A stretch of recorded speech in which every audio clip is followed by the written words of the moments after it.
I think this industry, the wellness industry, is ahead of like the hotels that are focused on wellness are ahead of the other hotels because other hotels are just still sleep boxes, with maybe a restaurant box attached. Whereas these hotels, the sleep box is like just the part they add on. It really starts with where you would have gone to a spa, you would have gone to a nutritionist, you would have gone to a gym, you would have gone to someplace special to eat. All of these things are combined.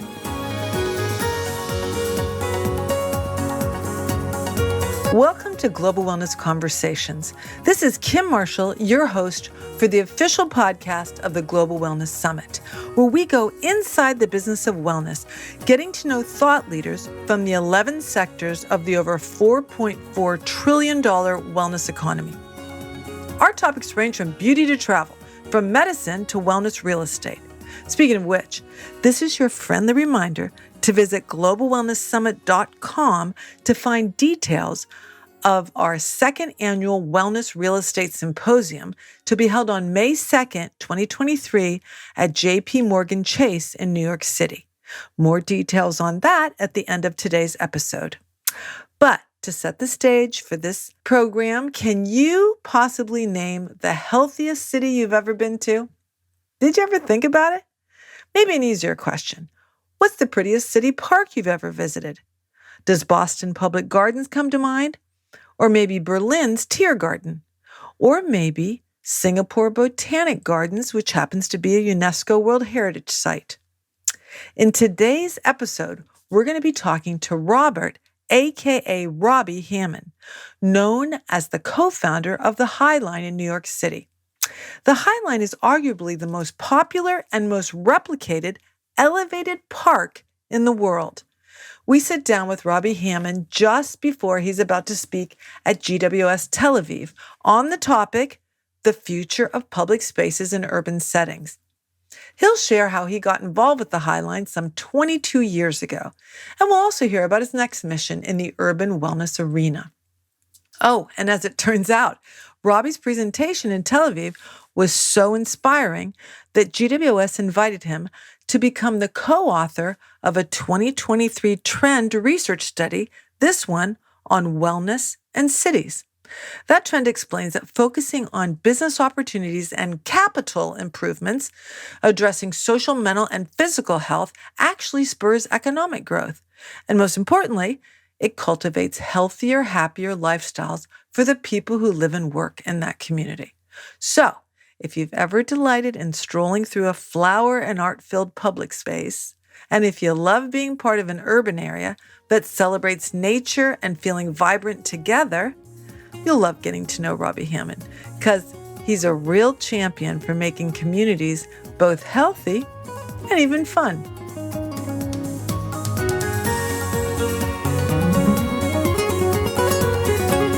Robert, welcome to the podcast. Thanks. And call me Robbie.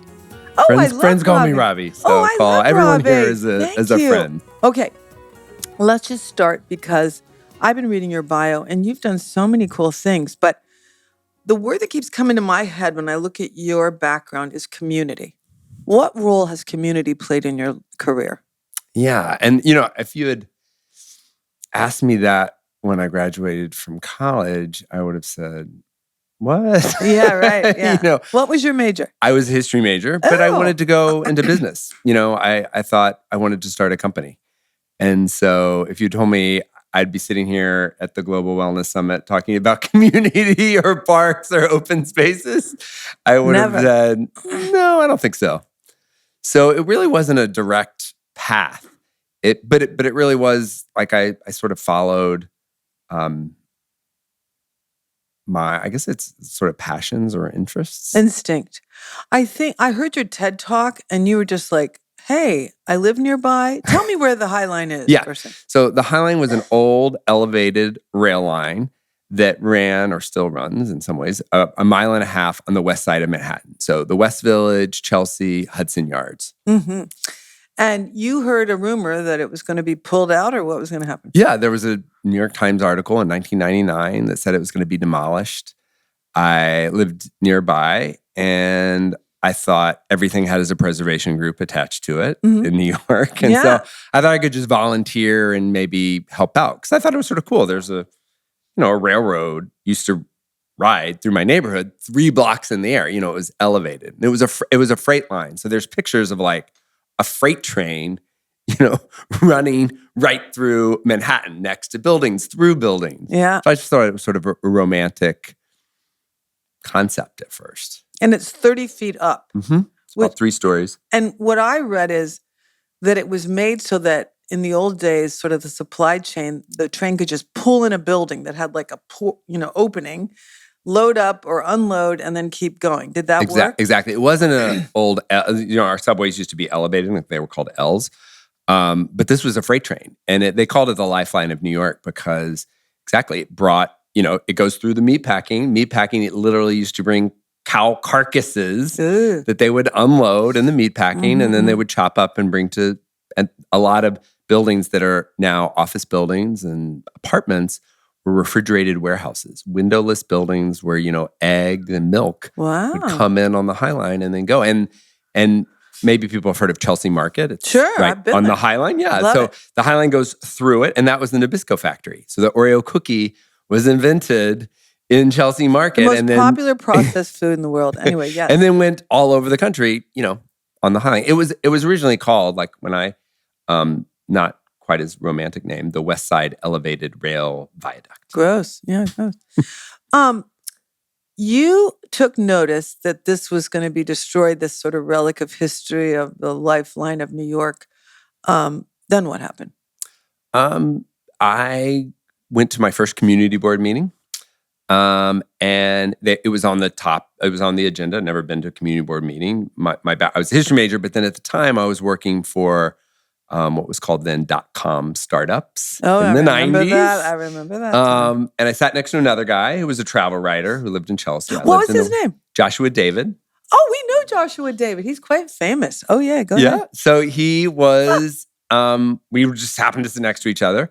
And by the end of the meeting, we realized no one cared or they really wanted to tear it down. And so I said, well, you're a travel writer. You have more time. Why don't you start something? And he said, no, I'm traveling all the time. You start something. And again, to remind people how old this was, we exchanged business cards. Isn't that cool? Which no one does anymore. You just met there and you realized you both cared about and so we said, why don't we this? do something together? But it was very much, like how you meet someone and you're like, let's talk, but then you throw away the business card. But we happened to not. And we, and our goal then was, like, one of the advantages is we didn't really have a clear, they say you need a vision and you need a mission. Yeah. Our idea was like, well, let's just save it from being demolished and because we weren't designers. We didn't have a design vision. So we said, let's, the neighborhood, the city should decide what it wants to be up there. But at the time, we were thinking maybe it's light rail. Maybe you put housing. Maybe you put a museum. We didn't have envisioned what it ultimately become. Plan. And we hadn't even been up there. So then the first thing we did was we asked the railroad. I mean, we should have just snuck up there because that would be a better story. But we were sort of goody two-shoes. So we asked the railroad for a tour. They took us up there. And then, we saw 1.5 miles of wildflowers running right through the city. You think And the West Village in Chelsea that was and already meatpacking. there? It was already there? Yeah. And, it's it was especially then, the streets were slippery with blood in the meatpacking. Chelsea was pretty abandoned. I mean, the reason I'd go to Chelsea is because that's where the nightclubs were. And the nightclubs were there because it was a manufacturing area and no one lived and they could play music really late. And so right above this sort of gritty neighborhood at the time, it's not gritty anymore, was a wildflower field running for 1.5 miles. So, what? That's when I really fell in love, was this juxtaposition, this like tension of hard and soft, nature man-made, beautiful and ugly. And it's fascinating when I would take people up there, different people thought different things were beautiful and ugly. Some people saw the wildflowers and thought weeds. Oh, God. Some people saw the abandoned buildings and thought ugly. And so it's this, but everyone sort of, I think, in their bones felt that tension. And I think that tension comes from the man-made and nature. Because I think if it was, you just have the man-made, or because there's millions of miles of abandoned railroads all over the world with weeds growing on it that no one gets. Really? Oh, yeah. Rail lines are abandoned all the time. Now they're Oh. turned into rails to trails, but they don't evoke the same feeling because there's wildflowers growing next to a field. The thing about the High Line is that it's nature in the city. Yeah. And it's not an escape. I think, and again, now this is all in hindsight. This wasn't, I'm not maybe smart enough or intellectual enough, right? And it wasn't my background, but the history of parks in New York were about escape from the city. Sure. So imagine, 100 years ago, it was even dirtier. Central Park was meant to be a place where people who couldn't leave the city could... The lungs of the city. Escape. Yeah, the lungs. It was meant to be pastoral. It was meant to, forget that right next to you was this dirty, loud city. But the High Line, and it wasn't that we created it that way, just by the nature that it's long and skinny, you can't escape the city, is part of the city. So the even before we did anything, and again, we didn't really realize this at first, it had created on its own this magical kind of experience that's very much about the city. It's connected to the city it runs through. It's an artery, right? Isn't it true that Manhattan is only 3 miles long and this is 1.4 miles? So that's a chunk of it. Yeah. Yep. Now a word from this season's sponsor, Hyatt. Did you know that Hyatt has 26 different brands in their portfolio, including the ones you'd expect, like Park Hyatt, Grand Hyatt, Hyatt Regency, just to name a few, in their Timeless collection. But their newer Boundless collection has some exciting luxury and lifestyle properties that really caught my eye, like the destination resort and spa brand, Miraval, and the sustainable living and awe-inspiring Alila hotels. Then there's the cultural and cool Andaz and Thompson Hotel brands. Believe it or not, Hyatt even has a range of all-inclusive hotels and resorts. And for all you mind-body wellness seekers out there, you'll be very happy to know that the wellness offerings at Hyatt are as diverse as their portfolio. And this is worth zooming in on. These offerings are designed to be the ultimate expression of Hyatt's purpose, which they capture in the word care. In fact, Hyatt is so on point that part of the caring in designing their ever-expanding wellness experiences is to meet people wherever they are on their journey to well-being. From a holistic lens, this means making sure guests are happy, healthy, and fulfilled during their visit and beyond. Now, that's all kind of a tall order, but to prove that it's more than just words on a page, check out the World of Hyatt's Find platform. That's F-I-N-D. Find is a collection of unforgettable experiences designed to help guests release, restore, explore, and find the best version of themselves. So learn something new, do something unexpected, or just hit pause for a moment. Whether it's around the globe or around the corner, more than 200 different Find experiences await. Whether you're looking to shake things up or slow things down, you'll find a Hyatt wellness experience to inspire you. Go ahead, see how much well-being there is to find in the world of Hyatt by visiting hyatt.com/find. And now, back to the show. Now, it has evolved so quickly. It has been embraced. It's such a success story. How many species of plants are up there now? I think 300. I think so too. I read something like that. And you have the Whitney Museum moved down there. There's all kinds of lofts that are close to it.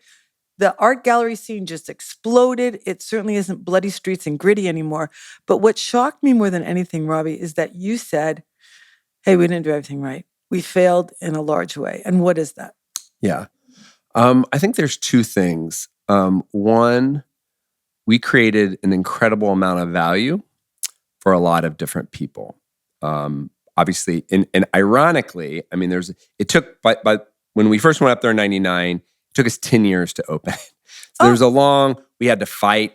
Ironically, the people that wanted to tear it down were developers. Giuliani signed when he was mayor, signed a demolition order. And then ultimately, Mayor Bloomberg, we partnered with him.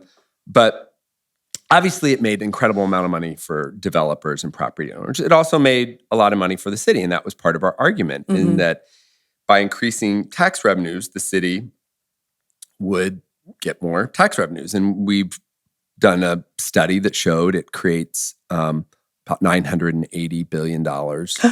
Million, sorry. 980 million. That's almost $1 billion Yeah, that's a lot. in tax revenues for the city.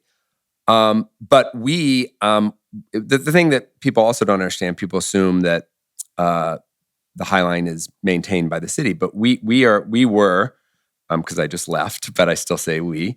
Friends of the High Line is a nonprofit group that manages and operates the High Line.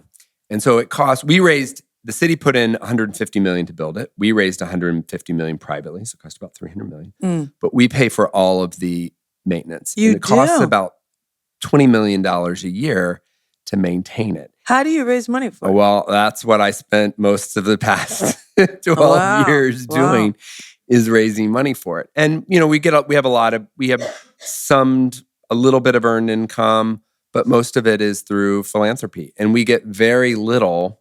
We get almost nothing from the city. Wow. And we get very little from the developers around it. And that's so not fair. If I could do it over, again, we never thought it would be this successful. And what I urge other people that are doing these kind of projects to do before they build it is to figure out a mechanism to capture the value, to maintain the park. Makes sense. That it is maintained by the people that are, sort of benefiting most from it. And you can do that through a variety of different mechanisms, tax increment financing. Most of them involve city or government zoning. So that's one thing.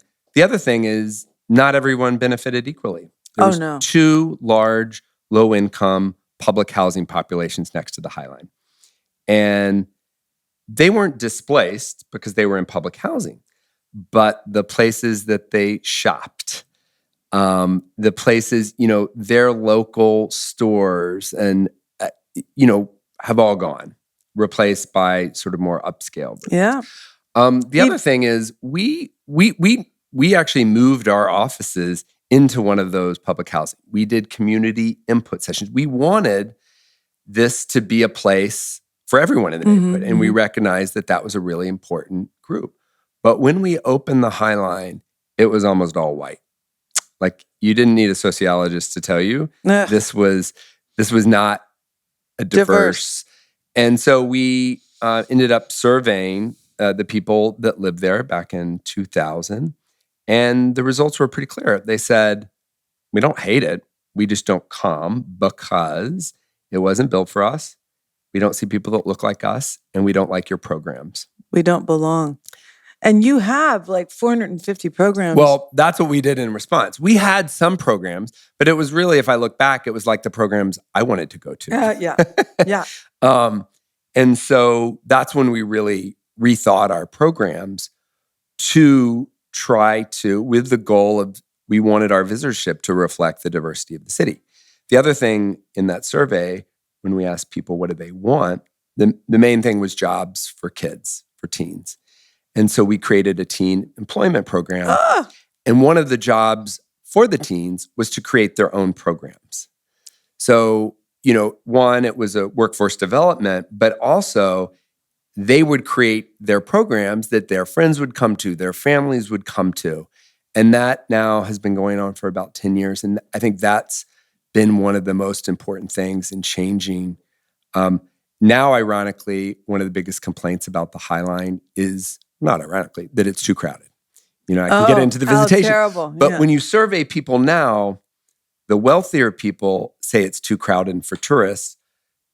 Lower income people don't mention tourists or crowding and say it's their neighborhood park. And it's become, more diverse every year. And we're almost at the point where it represents the diversity of the city. So I would say, Robbie, that you did more than just give TED Talks about the success of the Highline. If you made these job programs, that's pretty awesome. Tell me why you think art and murals and visual displays, just fit there so well. Yeah. Well, thank you for giving us credit for all the galleries, but the galleries were actually there when we started. Mm-hmm. Joshua David, the co-founder, discovered the Highline because we was writing an article for Gourmet about the galleries that were moving at the time. They were moving from Soho to Chelsea. But now there's more galleries in Chelsea than anywhere in the world. It's the biggest concentration of art, in addition to museums like the Dia and the Whitney and the Shed. Crazy. But it's not that, speaking of accessible or inclusive, museums cost $25. Galleries are free, but you don't always feel you're that welcome. Yeah, because they probably don't want us, unless we're buying, $100,000 paintings. So we wanted to bring sort of the best contemporary art to the public, for free. And so we created an art program, and it changes every year. The other thing we didn't want to do is have a sculpture garden. Right. Because when you do a sculpture garden, one, you don't get it all right. And then once you've seen it, you've seen it. So we wanted the art constantly to be changing. That's so cool. And so we do about 20 different art projects a year. And they're always changing. So we can take risks. And the curator of the program her name's Cecilia Alamani. And she was selected as the first woman Italian to curate the Venice Biennale this year. So, and it was the first time they'd ever had the curator of the main Biennale that wasn't a museum curator.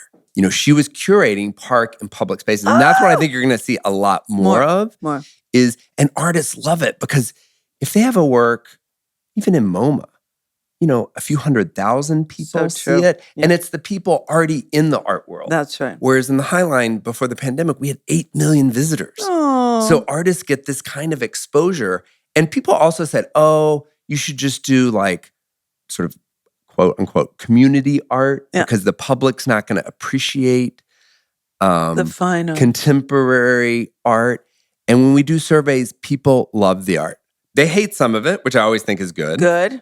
We get complaints but overall, people really, and again, so I sort of talked about that it was the combination of nature and the city. The other thing I left out was people, the community. Because when the Highline doesn't have people, it's beautiful, but it's not the same. I don't know. And then you add in art and programming. And music. And food.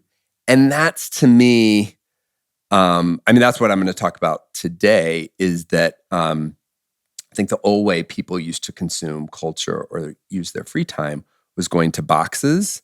If you wanted art. Oh, that is so cool. If you wanted art, you would go to the museum box. If you wanted entertainment, you went to the theater box. Yep. Or a movie box.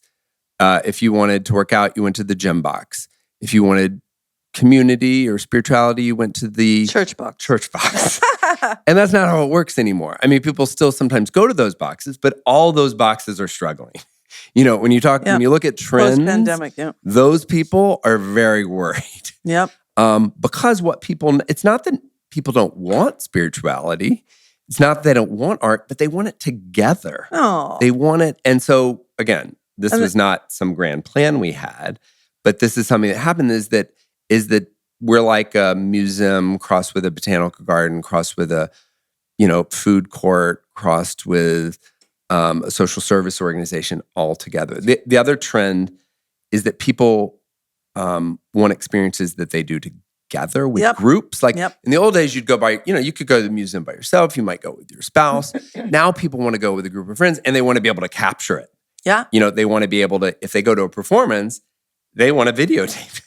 They want to put it on social media. And they want it to have some larger social purpose that I think that was not, for me, that wasn't an issue. Like when I went to businesses or places, I didn't care about their environmental stance. Right. Or their social position. Right.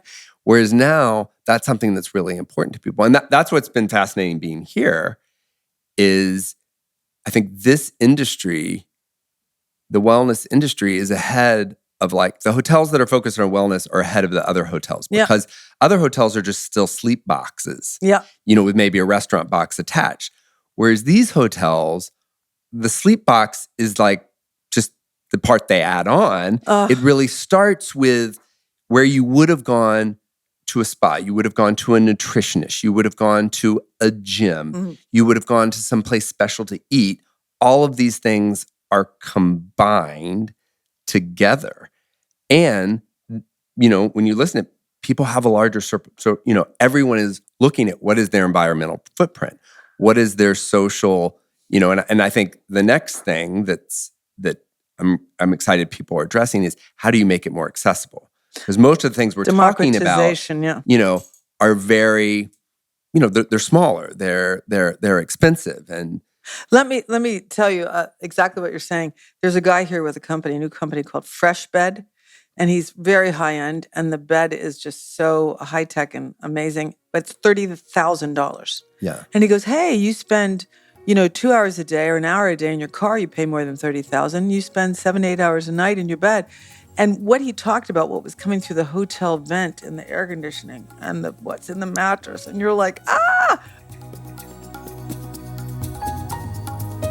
We'll be right back after a word from our sponsor, Hyatt. Hey, remember how I was just bragging about the 200 different well-being experiences showcased at Hyatt's Find platform? You know how I said there's really something for everyone to address mind, body, and even planetary wellness? Well, just listen to a sampling of some of the wellness experiences from their Find platform to see what I mean. I love these two choices from the Thompson Denver. First, you can express your inner rock star when a real-life rocker meets guests at the hotel's Tricked Out Social Club, where he helps them go way beyond air guitar. You'll get wild on the strings, sing and jam for 60 banging minutes. Or join the hotel's Friday Bitchin' and Stitchin' session, where a local embroidery expert helps you hand-stitch the cuss word of your choice to make the perfect accessory for your office, living room, or boudoir. That cracks me up. Or a little further at sea, try the Park Hyatt Maldives Castaway Survival Experience. That's where the resort's crew delivers you to an uninhabited island with nothing but your survival kit to learn to thrive like a modern-day Robinson Crusoe. Imagine spearfishing, fire starting with nothing but a flint, and then your very own open-air fish fry. Talk about an unforgettable attitude adjustment that just happens to be in one of the most beautiful places on earth. Sheesh. Or you've heard of farm to table. Well, this is a forest to table experience. It's the Hungarian truffle hunt at Hyatt's Parisi Udvar Hotel Budapest. Guests actually accompany specially trained truffle dogs while they sniff out these cherished fungi buried beneath the forest floor. The adventure is followed, of course, by a truffle-inspired picnic prepared by the hotel's culinary team. Maybe walking is more your speed. At the Andaz Prague in the Czech Republic, you're invited to a private tour called The Walk of Myths, where you'll explore all the mythical places that helped shape the Golden City and that actually inspired the artwork and design of the hotel. Or finally, if regenerative travel is what you're looking for, how about helping Nemo? Try snorkeling with clownfish at Hyatt Regency's Saragaki Island in Okinawa, Japan. First, guests are invited to attend a presentation about the local marine environment at the Okinawa Institute of Science and Technology. That's followed by a snorkel tour in the waters of the East China Sea surrounding the hotel. You won't just see the clownfish community up close, but you'll also get the satisfaction of participating in the university's preservation program. So, if you're wondering if wellness was just all about the spa and the gym, think again. Hyatt is serious about delivering unique experiences that are good for the body, the mind, and the planet. Discover what's trending at hyatt.com/find. And now back to the show.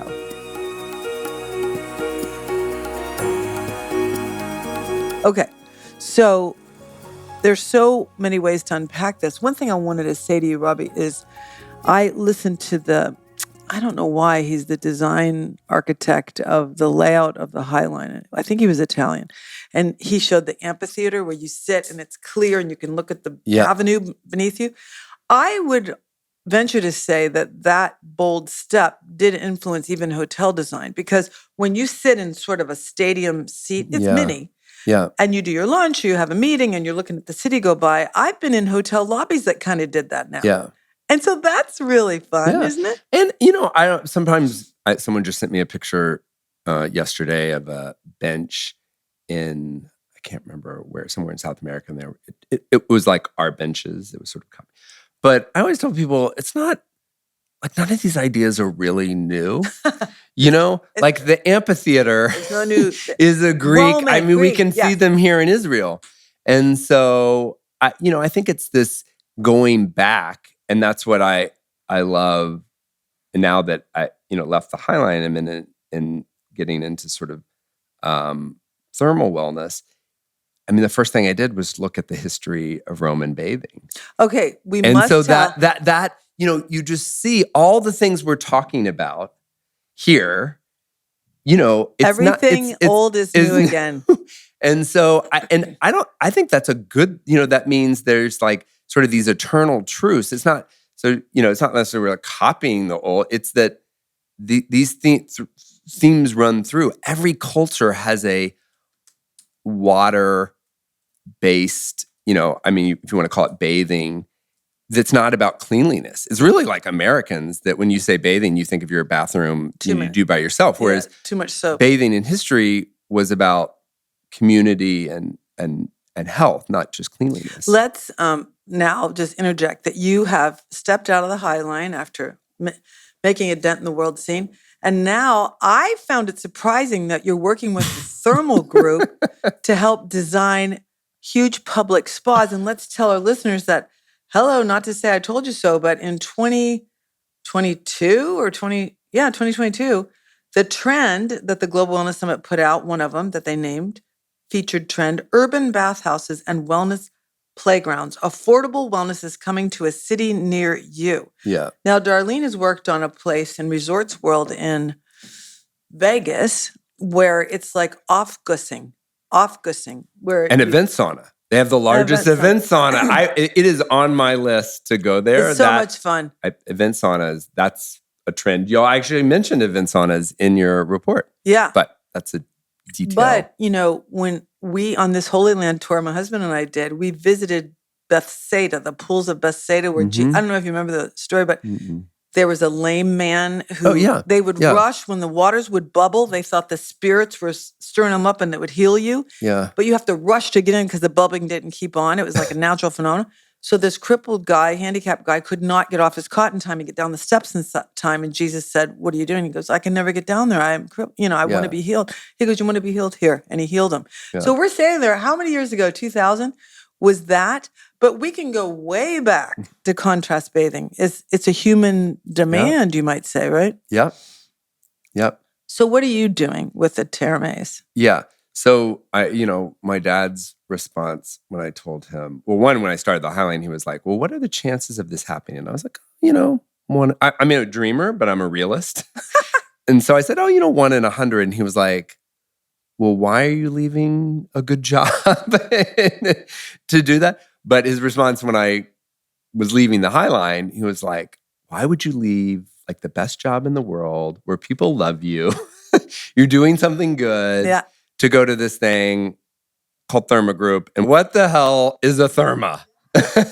So, therma is just a generic word for hot water. In Europe, it has a meaning of kind of bathing in a traditional thermal bathing, the Roman baths or thermal baths. But what Therma Group does it at a very large scale. So these facilities are 500,000 square feet, 750,000 square feet. So that's the size of MoMA, the size of Yankee Stadium. It's like the size of sort of infrastructure. And so they're a combination. I mean, one way to think about it, if I go back to sort of the boxes analogy, is if you took an indoor botanical garden, because they're large, enclosed glass space with amazing plants. Singapore pools, airport. Yes, Oh, yes, yeah, exactly. Pools, saunas, there's a water park, there's food, and you can have 10,000 people in one day. And the reason I was interested in it, well, a few things. One, 2 years ago, again, one of your trends, hot and cold therapy. I became obsessed. Why did you?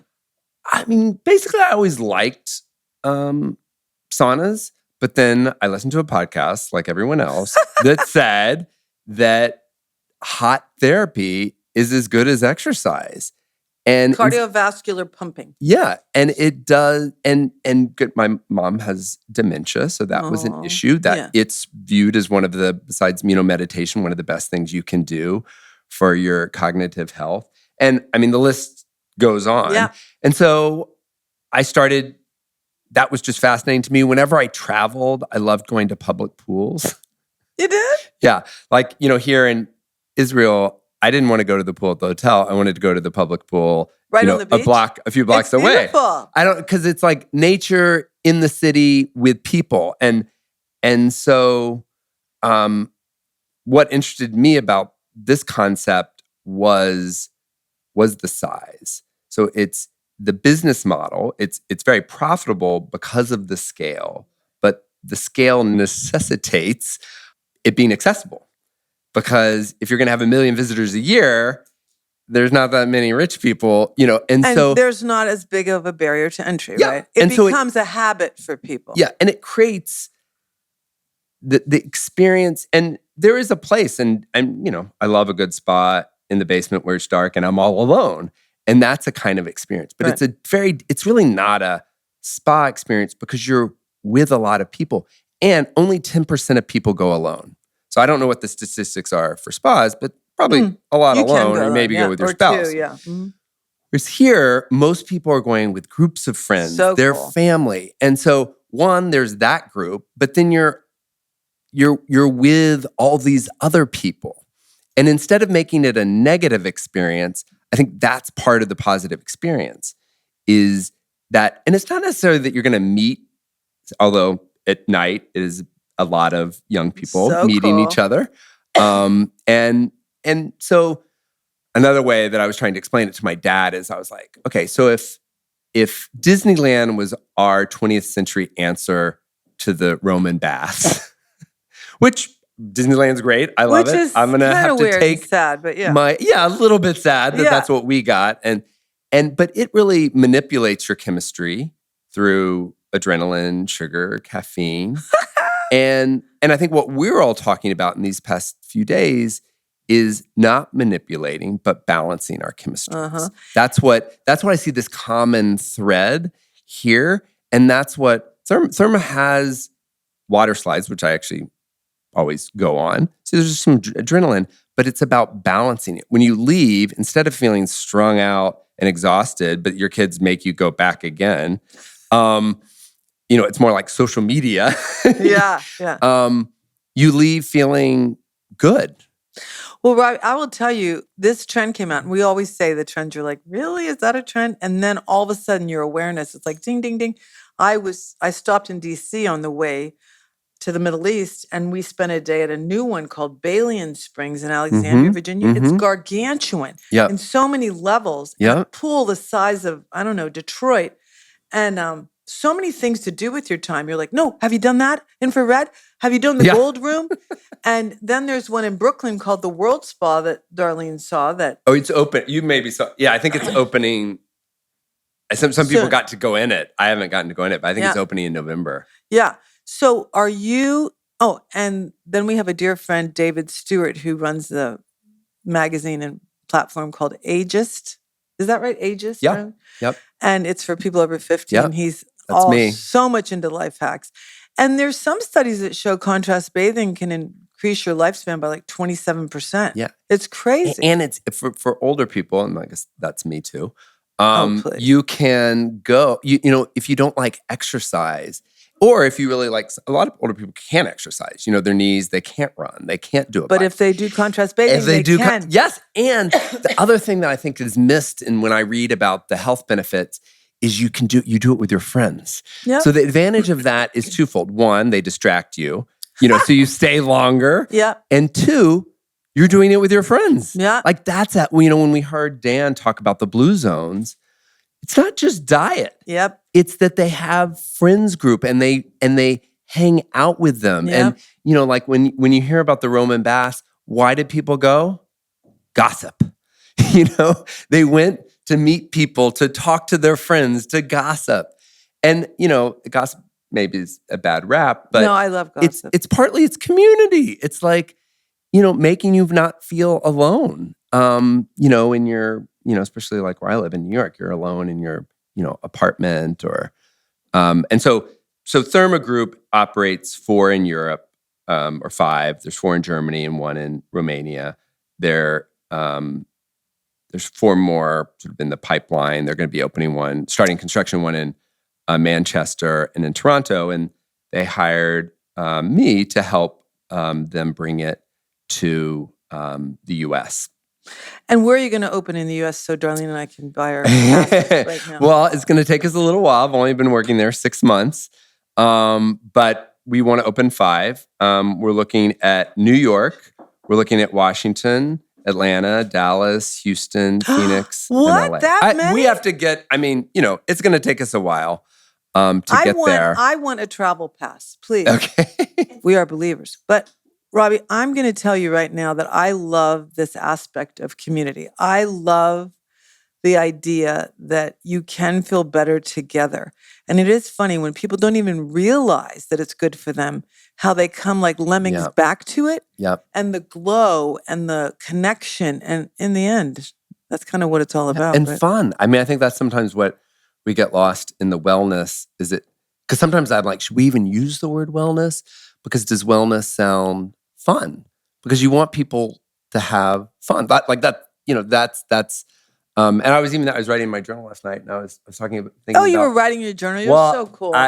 But I'm not fun because I didn't. Don't tell Susie, but I didn't go to the gala.